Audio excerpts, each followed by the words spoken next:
بہت دور ایک ایسی جادوئی دنیا تھی جہاں انسانوں کا قدم رکھنا منع تھا۔ اسے مورس کہا جاتا تھا۔ یہ جگہ اتنی خوبصورت تھی کہ یہاں کی ندیاں چاندی کی طرح چمکتی تھیں اور پھولوں سے ایسی خوشبو آتی تھی جو انسانوں نے کبھی محسوس نہیں کی تھی۔ یہاں عجیب و غریب جادوئی مخلوقات، اڑنے والے چھوٹے فرشتے اور زمین کے اندر رہنے والے بونے بستے تھے۔ اس پوری جادوئی سلطنت کی سب سے طاقتور اور معصوم محافظ ایک ننھی پری تھی جس کا نام میلیفیسنٹ تھا۔ میلیفیسنٹ کے پاس دو بہت بڑے اور مضبوط پر تھے جو بھورے رنگ کے تھے اور ان کی مدد سے وہ بادلوں کی بلندیوں تک اڑ سکتی تھی۔ اس کے سر پر دو کالے سینگ تھے جو اس کی طاقت کی نشانی تھے۔ وہ اپنی جادوئی دنیا کے ہر پودے اور ہر جانور سے محبت کرتی تھی اور سب اس کا احترام کرتے تھے۔ اس کی زندگی میں کوئی غم نہیں تھا اور وہ ہر روز نئے جوش کے ساتھ اپنے وطن کی حفاظت کرتی تھی۔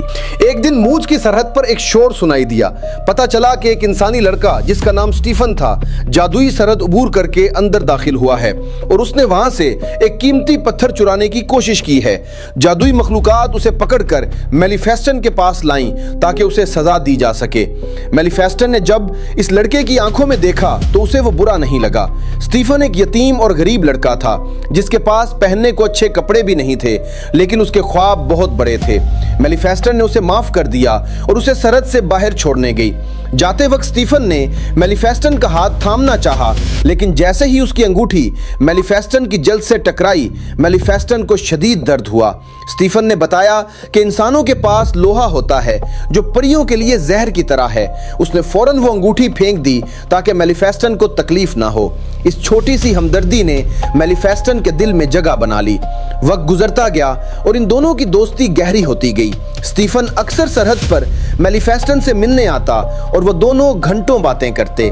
میلیفیسنٹ کو لگنے لگا کہ انسان اتنے برے نہیں ہوتے جتنا اس کے بزرگوں نے بتایا تھا۔ میلیفیسنٹ کی 16ویں سالگرہ پر سٹیفن نے اسے سچی محبت کا بوسہ دیا، جس سے میلیفیسنٹ کو یقین ہو گیا کہ سٹیفن ہی اس کی زندگی کا ساتھی ہے۔ لیکن جیسے جیسے سٹیفن جوان ہوا، اس کے دل میں محبت کی جگہ اقتدار کی ہوس پیدا ہونے لگی۔ وہ انسانوں کے محل میں رہنے لگا اور اسے بادشاہ بننے کا شوق چرایا۔ وہ آہستہ آہستہ میلیفیسنٹ کو بھول گیا اور کئی سالوں تک اس سے ملنے نہیں آیا۔ میلیفیسنٹ اکیلی رہ گئی اور وہ اکثر آسمان میں اڑتے ہوئے سٹیفن کا انتظار کرتی، لیکن وہ کبھی واپس نہیں آیا۔ دوسری طرف انسانوں کی بادشاہت کا برا بادشاہ ہنری مورس کی جادوئی دولت اور وہاں کی زمین پر قبضہ کرنا چاہتا تھا۔ اس نے اپنی ایک بہت بڑی اور طاقتور فوج تیار کی اور مورس پر حملہ کر دیا۔ اس کا خیال تھا کہ وہ اپنی طاقت سے ان جادوئی مخلوقات کو کچل دے گا، لیکن جیسے ہی انسانی فوج سرحد پر پہنچی، میلیفیسنٹ غصے میں بادلوں سے نیچے اتری۔ اس نے اپنی جادوئی طاقت سے زمین کے اندر سے دیوائکل لکڑی کے سپاہی نکالے جن کے سامنے انسانوں کی تلواریں بیکار تھیں۔ میلیفیسنٹ نے اکیلے ہی پوری فوج کو تتر بتر کر دیا اور بادشاہ ہنری کو گھوڑے سے گرا کر اسے وارننگ دی کہ وہ دوبارہ کبھی یہاں قدم نہ رکھے۔ بادشاہ ہنری اس شکست سے اتنا ٹوٹ گیا کہ وہ بستر مرگ پر پہنچ گیا اور اس نے اپنی سلطنت کے تمام بہادر لوگوں کو بلایا اور اعلان کیا کہ جو کوئی بھی میلیفیسنٹ کو مار کر اس کا سر لائے گا وہی میری بیٹی سے شادی کرے گا اور تخت کا وارث بنے گا۔ سٹیفن جو محل میں ایک معمولی خادم کے طور پر کام کر رہا تھا، اس نے سوچا کہ یہ بادشاہ بننے کا آخری موقع ہے۔ وہ رات کے اندھیرے میں مورس کی سرحد پر پہنچا اور میلیفیسنٹ کو آواز دی۔ میلیفیسنٹ برسوں بعد اسے دیکھ کر اتنی خوش ہوئی کہ اسے اس کے ارادوں کا شک تک نہیں ہوا۔ سٹیفن نے جھوٹ بولا کہ وہ اسے خطرے سے آگاہ کرنے آیا ہے۔ وہ دونوں ایک درخت کے نیچے بیٹھے اور پرانی باتیں کرنے لگے۔ جب میلیفیسنٹ سٹیفن کے کندھے پر سر رکھ کر سکون سے سو گئی تو سٹیفن نے اسے نیند کی دوا دے دی تاکہ وہ گہری نیند میں چلی جائے۔ اس نے اپنا خنجر نکالا تاکہ میلیفیسنٹ کو مار دے، لیکن پرانی محبت کی یاد نے اس کا ہاتھ روک دیا۔ اس نے اسے جان سے مارنے کے بجائے ایک لوہے کی زنجیر سے میلیفیسنٹ کے خوبصورت اور جادوئی پر کاٹ دیے۔ صبح جب میلیفیسنٹ کی آنکھ کھلی تو اسے اپنی کمر پر شدید بوجھ اور درد محسوس ہوا۔ اس نے جب پیچھے دیکھا تو اس کے پیروں تلے سے زمین نکل گئی۔ اس کے پر غائب تھے اور وہاں صرف خون کے نشان تھے۔ اس کی روح تک کانپ گئی۔ اسے اپنی جسمانی تکلیف سے زیادہ اس دھوکے کا دکھ تھا جو اس کے سب سے قریبی دوست نے دیا تھا۔ اس نے اٹھنے کی کوشش کی لیکن وہ گر پڑی۔ وہ اب اڑ نہیں سکتی تھی۔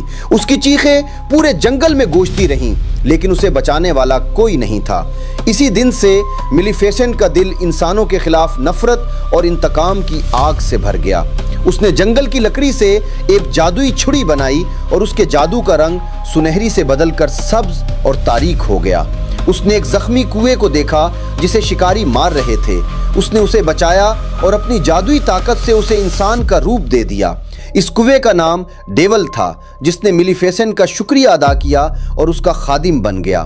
میلیفیسنٹ نے اسے حکم دیا کہ وہ انسانوں کے محل جائے اور اسٹیفن کی خبر لائے۔ ڈیول نے آ کر بتایا کہ اسٹیفن اب بادشاہ بن چکا ہے اور اس کے ہاں ایک بیٹی پیدا ہوئی ہے جس کا نام ارورا رکھا گیا ہے۔ میلیفیسنٹ نے سوچا کہ انتقام لینے کا اس سے بہتر موقع نہیں ملے گا۔ وہ کالے بادلوں اور آندھی کی طرح محل کے اس حال میں پہنچی جہاں پوری ریاست شہزادی کی پیدائش کا جشن منا رہی تھی۔ اسٹیفن اسے دیکھ کر خوف سے کانپنے لگا۔ میلیفیسنٹ نے ارورا کے بستر کے پاس جا کر ایک ایسی بد دعا دی کہ پوری دنیا لرز اٹھی۔ اس نے کہا کہ اپنی 16ویں سالگرہ پر سورج غروب ہونے سے پہلے ارورا کی انگلی ایک چرخے کی سوئی سے ٹکرائے گی اور وہ ایک ایسی نیند سو جائے گی جو موت جیسی ہوگی اور وہ کبھی نہیں جاگے گی۔ جب اسٹیفن نے گڑ گڑا کر معافی مانگی تو میلیفیسنٹ نے اسے وہی جملہ یاد دلایا جو اس نے کبھی خود کہا تھا کہ اس بد دعا کو صرف سچی محبت کا بوسہ ہی توڑ سکتا ہے۔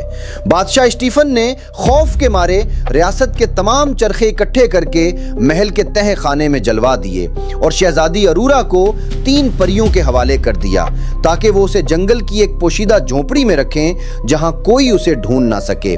لیکن میلیفیسنٹ سب کچھ جانتی تھی۔ وہ سائے کی طرح ارورا کے ساتھ رہتی۔ ارورا جیسے جیسے بڑی ہوتی گئی میلیفیسنٹ اسے چھپ کر دیکھتی رہی۔ ارورا اتنی معصوم اور پیاری تھی کہ وہ اکثر خطروں میں پڑ جاتی۔ کبھی وہ پہاڑ سے گرنے لگتی تو کبھی جنگل کے جانور اس پر حملہ کرتے، لیکن میلیفیسنٹ اسے جادو سے بچا لیتی۔ ارورا نے ایک بار میلیفیسنٹ کو دیکھ لیا اور اسے اپنی فیری گارڈ مدر سمجھنے لگی۔ میلیفیسنٹ کا وہ دل جو برسوں سے پتھر کا ہو چکا تھا ارورا کی معصومیت اور اس کی محبت دیکھ کر پگھلنے لگا۔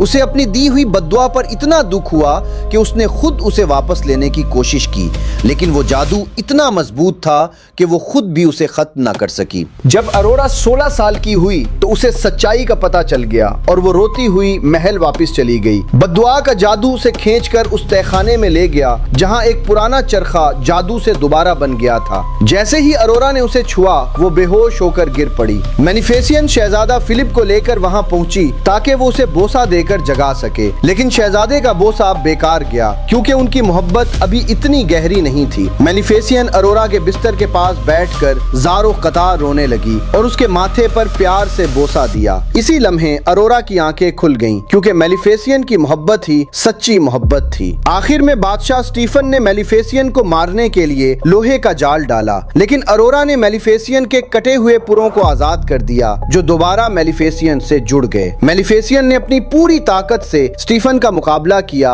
اور وہ اونچائی سے گر کر مر گیا۔ میلیفیسنٹ نے دونوں دنیاؤں کو ایک کر دیا اور ارورا کو ان کا ملکہ بنا دیا، جبکہ وہ خود دوبارہ فضاؤں میں آزادانہ اڑنے لگی۔